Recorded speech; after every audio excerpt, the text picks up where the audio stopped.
The Supreme Court strikes down the so-called bubble zone around abortion mills in Massachusetts, and Nancy Pelosi, Speaker of the House, inviting people, well, at least welcoming them as they pour over the border.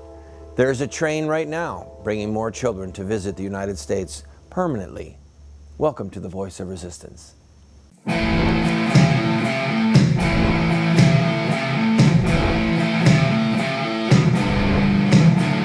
Those who forsake the law praise the wicked. Those who uphold the law resist them. Welcome to the Voice of Resistance. Here's your host, Randall Terry. You can hear the sound of the train in the background.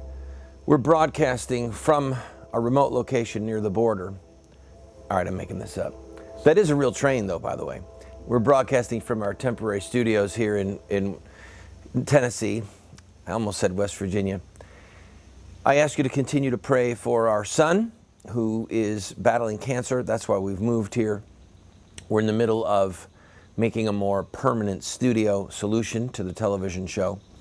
And I ask you also to pray for my entire family, our needs of our ministry. Please stand with us.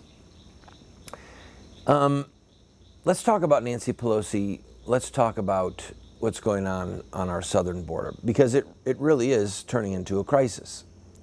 And by the way, I share the opinion of those who believe that this is a manufactured crisis.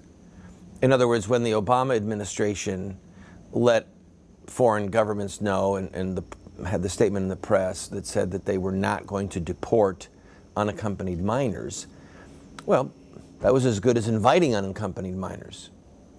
And then they started putting them by the thousands on these so-called death trains, where literally children are dying, women are being ravaged, people are being killed. It is an unthinkable crisis. I want to read to you a passage from the Holy Scriptures. This comes from Exodus chapter 22. You shall not wrong or oppress a resident alien, for you were aliens in the land of Egypt. You shall not abuse any widow or orphan. If you do abuse them, when they cry out to me, I will surely heed their cry. My wrath will burn, and I will kill you with the sword, and your wives shall become widows, and your children's orphans. And this, from Jeremiah chapter 7, if you do not oppress the alien, the orphan, and the widow, or shed innocent blood in this place, that has to do with child sacrifice, and if you do not go after other gods to your own hurt, then I will dwell with you in this place, in the land that I gave of old to your ancestors forever and ever. Then he went on to say, here you are, trusting in deceptive words to no avail. I wanted to start today's program with these Bible passages. And if you do a Bible word search on alien or foreigner, you will note that the passages that deal with how the people of God, the Jews, treated foreigners are many. As I have listened to various radio talk show hosts talk about this crisis on our southern border, and as I see Nancy Pelosi get ready to add to the crisis by going there, all right? This is a woman whose face is known to people who follow the news in Latin American countries because she was the House Majority Leader. They're going to see her on TV. She's going to do interviews down there, and she's going to talk about a compassionate, caring way to deal with this humanitarian crisis, a bipartisan way. She's going to advocate the rights of children, due process of law for these children. That is going to actually further exacerbate the crisis by inviting even more people in, okay? And as I've listened to various conservative radio talk show hosts talk about this, I have been alarmed, troubled by the callousness with which some people are dealing with the situation. Put them on a train, Send them back. They're children. They're children, okay? We have 2, 3, 4, 5-year-olds. That's not my problem. What do I? They're not my children. Some people sound like old man Potter in It's a Wonderful Life. Just total callous disregard for other people's children. God said, beware how you treat the foreigner, the alien. All right, and that doesn't mean an outer space alien. It means someone who's from another country, who's in your country. Be careful how you treat them. Be careful how you treat the widow. Be careful how you treat the orphan. A lot of these kids who are coming are de facto orphans. And God said, if they cry out to me, if you abuse the orphan, you abuse the widow, and they cry out to me and I hear their cry, God said, I'll make your wife a widow. I'll make your children orphans. That's God saying, I'll kill you if you mistreat them. So I share the incredible alarm that is worthy of what we have going on right now, right? And I'm going to talk about that when we come back, because this really is a crisis. But we have to beware of cruelty, of callous disregard for human life. It doesn't matter if some of these kids were just dumped on a train. Imagine the desperation of family members, that would endanger their child's life, a 4, 5, a 6, an 8-year-old kid, that would endanger their lives to get them here, okay? All I'm saying is that in the midst of what is clearly an orchestrated effort to overrun our border, which has been successful, all right? It's been successful. In the middle of something that is probably a political attack on the United States of America, we have to remember kindness and compassion for these children, because God is watching our response, and we will give an account to Him. I'll be right back.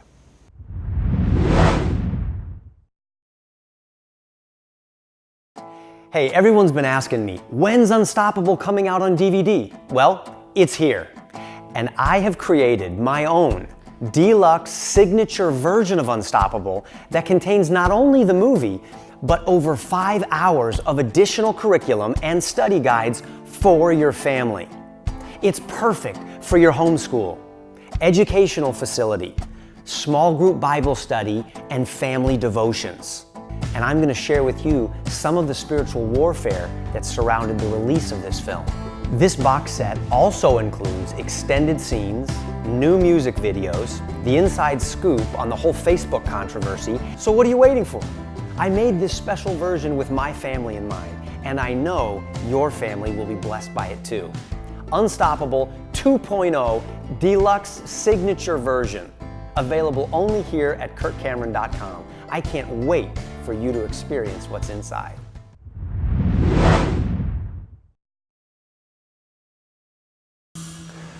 Welcome back to the program. If you hear construction going on in the background, it's time to flip those hot dogs and those burgers, okay? We're building a temporary refugee camp here for some of the illegal aliens. Yes, oatmeal is fine for the smaller children. All right, I'm joking. We're dealing with all these sound effects, and I thought I'd try and lighten it up a little bit. We were talking off camera, and I have an emotional and a spiritual difficulty just dropping the hammer on these people. I do.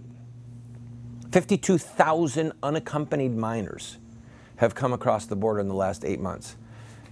Those are the unaccompanied ones, okay? That does not include the tens of thousands who are coming here with somebody who's 18 or older, all right? So this is a crisis, and now I want to deal with the political ramifications. And you have to, I'm going to say it, you and I, we had better beware how we respond to these poor souls, okay? And I tip my hat to the various church groups, the Catholic churches, some evangelical outreaches that are trying to provide a warm meal, a blanket, a place for people to wash their face and hands, to wash their hair. I mean, thank God. Jesus said, you did it to the least of these, you did it to me. And most of these people coming across the border are baptized Christians, okay? So just be careful. Be careful what you say about them. Now let's talk about this commander and criminal at the top of our food chain, Barack Obama, our political food chain. Can you imagine any president that would allow an invasion of a foreign power into a country? Now, that's not exactly what we have here because most of them are not coming over armed. But at the end of the day, when somebody invades another country, it's for political power inside of that country. They want to control what goes on in the government. They want to control the resources, whether they're natural resources or manufacturing plants. I mean, look throughout history why invasions happen, okay? And we're witnessing an invasion, literally an invasion. And this is going to hurt some of you, and I am not, again, I'm not trying to cause anyone pain, but you have to hear me. They're not just coming here for work, okay? They're not. They're coming here for free stuff. They're coming here because at the end of the day, they know that they're going to be able to go to a hospital or a walk-in clinic, and that the government, somehow or another, through some government program, federal or state, primarily federal, is going to pony up the money to care for them, to give them food, to give them medical care, to give them education. And now you have New York State, a bill introduced to say to them, we'll give them voting rights inside the state. We will let illegal immigrants run for office in New York State. That's what the bill says. And so if you think about why you have an invasion, a military invasion, many of the same end fruits are present in this invasion to control our political process.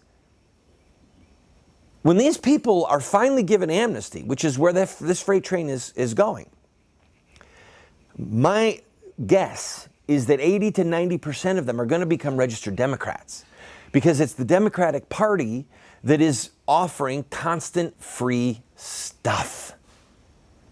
Free health care, free food stamps. And of course, they're not free. Working people are paying for them, right? But they are going to end up controlling the political process. It's going to become such a huge swing voter block, that the Republican Party is going to be banished to political exile. There will be small pockets, state pockets, the Midwest, some of the more conservative states where the Republican Party and its elected officials will control local and state government, okay? But as far as federal policy, who controls the Ways and Means Committee, all right? Who controls the Rules Committee in the U.S. House? You understand? Who's in the White House? It's going to be the Democratic Party. And that means that the socialist plantation that has been exploding is going to continue to mushroom. And the face of the United States of America is going to be altered politically forever. Forever. This is an invasion. And they want stuff. They want to control the assets. They want to control the production. And that's what's happening. Political power, economic power. This is an invasion. Obama knows it's going on, and Obama is actually helping spur it on. You better believe that Nancy Pelosi, as the House Minority Leader, spoke to the White House, and they signed off on her going to the border, which is only going to further encourage people to come, all right? They Democrats have a long-term vision. They saw what Lyndon Baines Johnson did with the African American community. He literally wrenched them out of the Republican Party by giving free stuff.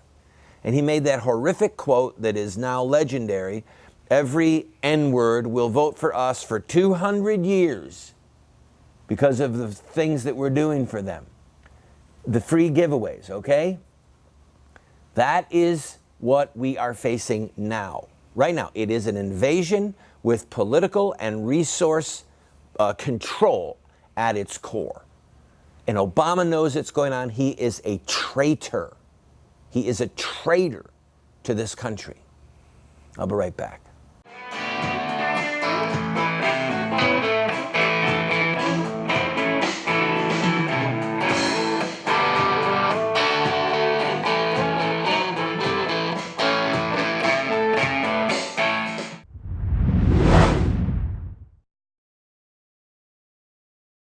My wife and I, for 5 years, have been grinding our own wheat and baking our own bread from scratch. Within 2 hours, you can have fresh wheat in your hand and then piping hot bread come out of the oven.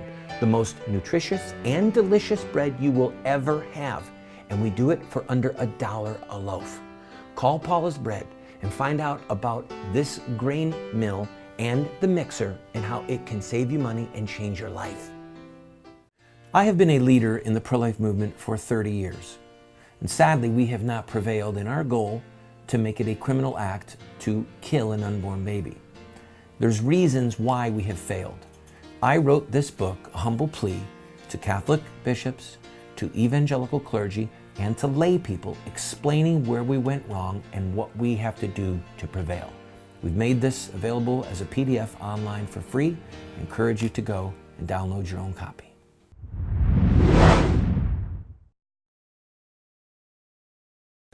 The unaccompanied minors that are pouring over the border are Obama's human shield. These children are Obama's human shield. Do you remember years ago, Iraq won the war? What did Saddam Hussein do? He surrounded himself with children in the hopes that the U.S. would not strike him and try and kill him because he was surrounded by kids. They called it a human shield. Every once in a while, you'll still see that phrase in American parlance related to terrorism. Well, we're seeing Obama use children as a human shield for his political protection. I've already said on this program, I'm on the record, we better beware what we do with these orphans, with these widows. We better beware how we treat them because God is watching. I'm not sure if Obama's concerned about the Almighty. I doubt it because his hands are drenched with blood. He'll happily kill unborn babies, okay? I don't think in many ways that he cares about these children because he'd have just as soon had funding to kill them when they were in the womb just to get rid of some of the poor and some of the future criminals. I mean, Obama knows his agenda for murdering the innocent, but he also has some sick, perverted agenda to bring about the demise of the America that we knew. And he's being very successful. And so he has political opponents, right? He has political people that want to get him out of office. And now he's surrounding himself with this human shield.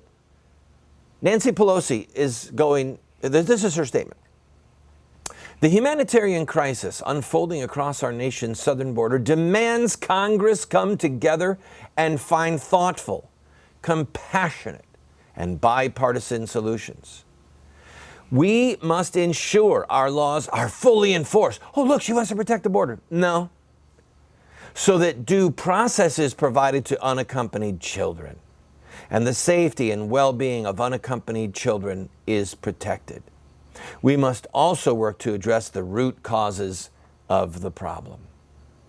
Well, one of the simple root causes, Nancy, is that we don't have our southern border protected, okay? We could have built a wall 10 times over by now in the last 6, 8, 10 years of bickering. But they're not interested in that. She's talking about compassionate, bipartisan solutions, and that is code language for amnesty. Get these people here legally. And by the way, for those of you who haven't figured this out, they've already won. All right? By that I mean that the invasion is here to stay. We're not going to expel them. All right? We are not going to expel them. We do not have the manpower The number is growing. So we're somewhere between 12 and 13 million illegal immigrants. All right?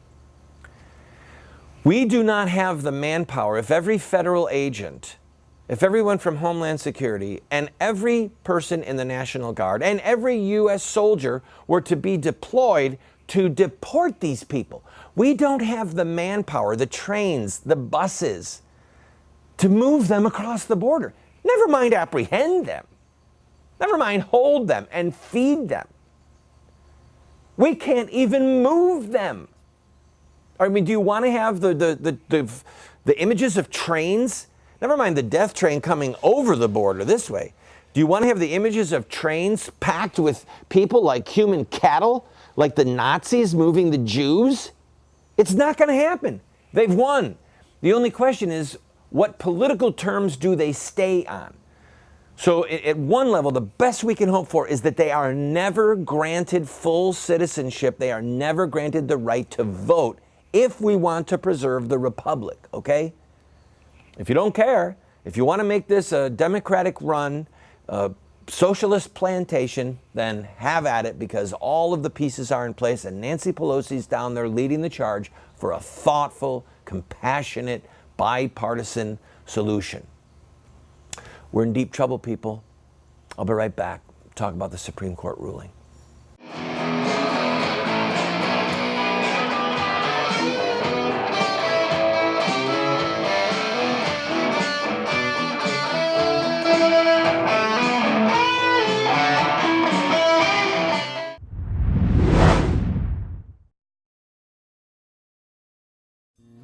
When I was a prisoner in a prison work camp in Alpharetta, Georgia, I had a lot of time on my hands to research who the bad guys were in the death of our culture. And I wrote Accessory to Murder. It is an overview of our political, cultural, media, and religious adversaries that are accomplices to the death of our culture. I encourage you, get a copy of this and learn the who's who of the bad guys.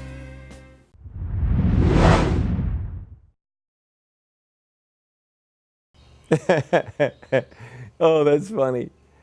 Oh, that is so cool. No way. Yeah, I've got my godless device here, my, bread and circuses. I need some more coffee, honey. I've got my circus in my hand. Yeah, I heard about the babies in the Supreme Court ruling. It really doesn't matter. That's hysterical, man. I love Jimmy Fallon. You might have heard that the Supreme Court struck down the so-called bubble zone around the abortion mills of the Boston area. And this will have an impact around the country. In case you did not know what it was about, various courts have allowed injunctions against pro-lifers so that they can't stand on a public sidewalk to beg for the life of babies, all right? One of my daughters was saved from the death mill. As her mom was about to walk in, have her killed, I begged for the baby's life, begged. Standing on public property, 5 feet from the door. And if I had not been able to be there because of a bubble zone, an area where you can't be, then my daughter may very well be dead. So lives are saved by people being in front of the abortion mill and begging for the life of these babies. And I'm thankful that the Supreme Court got it right. But the truth of the matter is it's a very small victory in the grand scheme of things. And to make matters worse, I want to quote, I believe it was Francis Schaeffer, who said in The Great Evangelical Disaster, his blockbuster book, he said, every abortion clinic in America should operate with a sign over the door that says, this abortion clinic run with the permission of the local Christian community. Because we know where these death camps are. We know that they're butchering children on the inside, and most of us have never even set foot near one. Never gone there to just plead with these mothers. Never mind anything else. Never mind getting arrested. Never mind anything else. But just to plead with the mothers, please don't kill your baby. Please, it's murder. This will haunt you for the rest of your life. Let your baby live. So I'm glad that the bubble zone was struck down by the Supreme Court, but I'd like to see the bubbles in our brains be struck down, and for some of us to start to live out our faith again and to save the innocent.